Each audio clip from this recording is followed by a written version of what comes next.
Hello and a warm welcome to the show. Today we're joined by Belarusian artist Jura Shust, whose new exhibition, Resin, Solar Weave, transforms Zachęta National Gallery of Art into an immersive landscape where forests, folklore and artificial intelligence intersect. The exhibition invites us to rethink the relationship between nature, technology and belief, and marks his first solo show in Poland.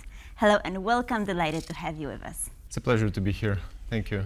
The exhibition takes visitors through a landscape that combines Christmas trees and ancient forests. Why is the forest such a powerful symbol? I'm working with this subject from the beginning of my career, so more than 10 years.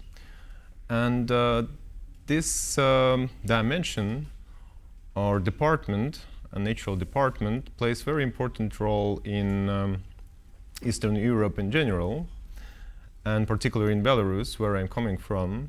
For ages, Belarusian forest was hiding people, functioning as a shelter, providing like a space where the chaos can survive and save itself in the face of ubiquitous control. Besides that, I'm very interested in such phenomenon as sacred groves.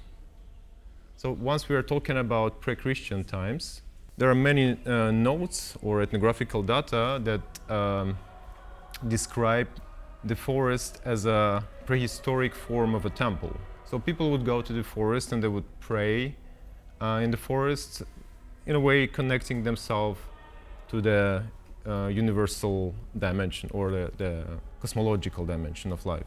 And talking about the sacred groves, I already mentioned that it's a temple. It's the space where people are praying, connecting each other to the universe. And in such grove, like every tree would be associated or would be very often anthropomorphized. Why this anthropomorphization happens in this type of grove, which is actually a prototype for contemporary natural parks? Most likely because the coniferous forests were functioning as cemeteries as well in pre-Christian times. So people would bury their dead in coniferous forests or like spruce forests, very often because those spruce forests are providing very dark conditions. So yeah, there are a bunch of things that are coming together under the roof of my artistic practice. And here I guess I need like some specifications, because I can speak about those dimensions endlessly, to be honest. Right, so let's get to technology, because the exhibition in a sense argues that AI and algorithms basically are taking the place of myths and religion. How so?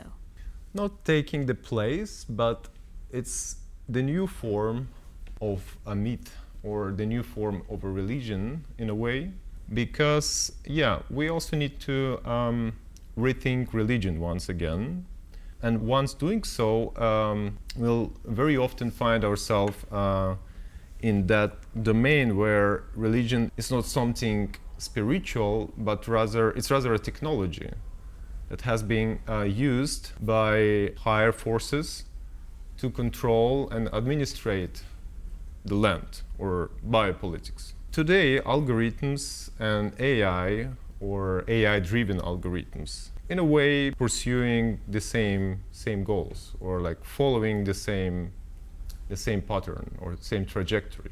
Besides that, it's very interesting to think about AI as the logical prolongation of our obsessive need to get out of physical body, which is also a very big very important aspect of any spiritual belief that we can find all across the planet. Like every spiritual belief, more or less, will speak about out-of-body experiences, about the spirit that exists on its own and the body which is somehow being like functioning as a shell, let's say. Of course, there are many different interpretations of such idea, but there is a good chance that you'll not find the one that that will not contain such idea. So AI, in a way, is becoming, from my perspective, or how I interpret it,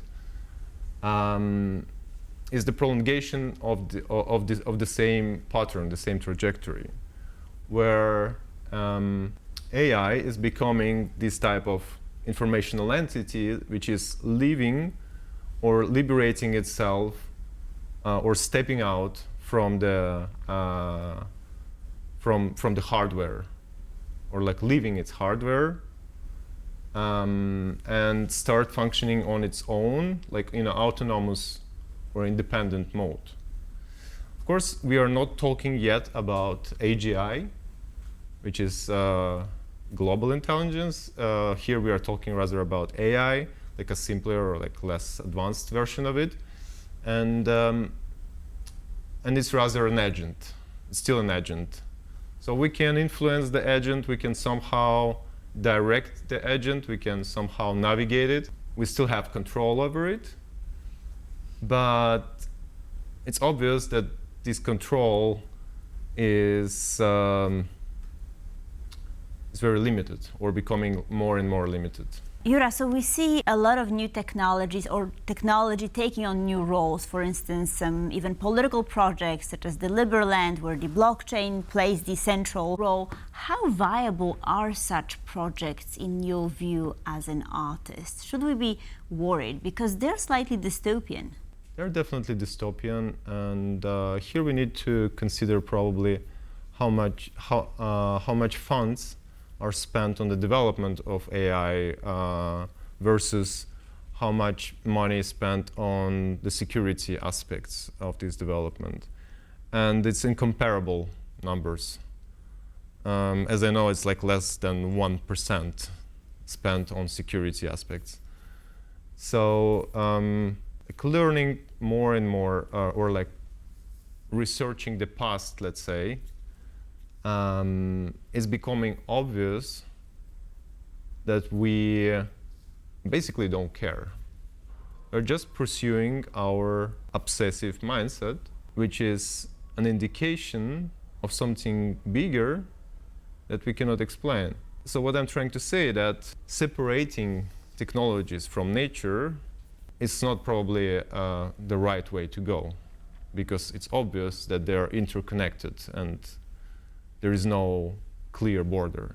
Okay, so from your perspective, looking into the future, what technological or perhaps ecological changes should artists pay closer attention to?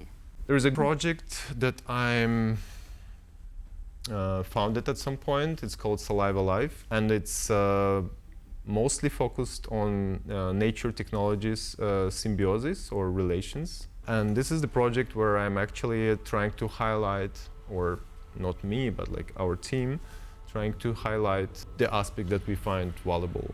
First of all, the way to rethink anthropocentrism. Secondary, articulate or give another look at interspecies relations and a potential role of AI within interspecies relations. Of course, the ecocide that takes place today in today's world. At the same time, I'm trying to limit it as less as possible, so there are different voices that are articulating different aspects of reality, but the main trajectory of the project or my artistic approach is actually the way to rethink how human psyche can interact with natural world. So let's talk about your experiences living both in Belarus and now also in Berlin. How did this influence your artistic practice?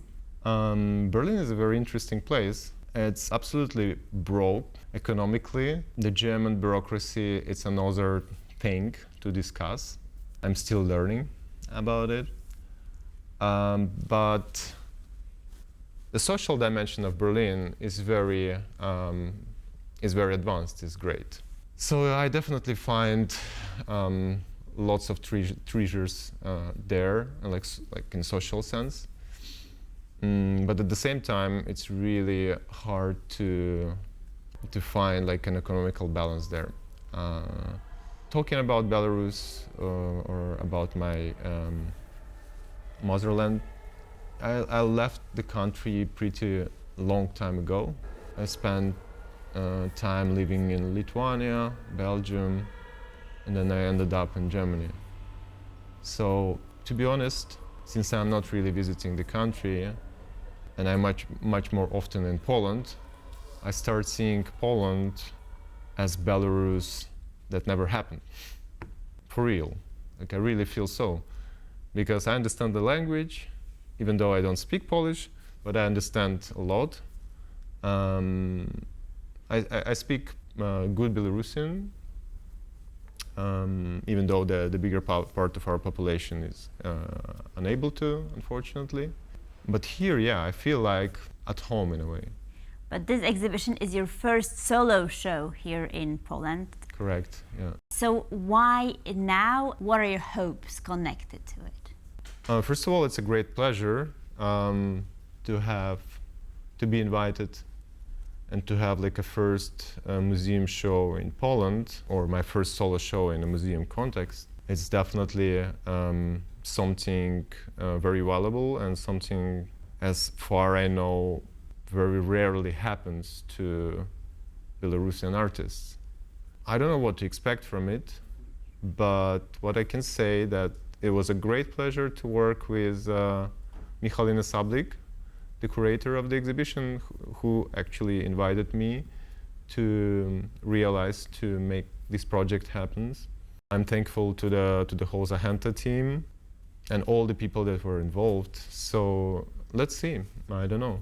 So the exhibition is immersive, but the idea behind it is quite complex. So what are you hoping the viewers will be able to take away from? Yeah, first of all, I'm trying to preserve all my projects to be open for interpretations. So I'm trying to limit it as less as possible, so people can interpret, can rethink those subjects I'm articulating or I'm, let's say, highlighting within my projects. So I'm inviting to everyone to take a look and to create their own lore around those topics. And there are many valuable, at least from my perspective again, aspects that we were indicating, articulating within this show, like ethnographical data, anthropological data, technological aspects. So in a way, my approach very often looks like speculative futurism or archaic futurism, if you will. Yeah, I like to create those genres. Jura Shust, thank you so very much for joining us here on Pulse of Culture, and again, congratulations on your solo show. Thank you very much. And thank you for watching Pulse of Culture. Please stay tuned for more here on TVP1.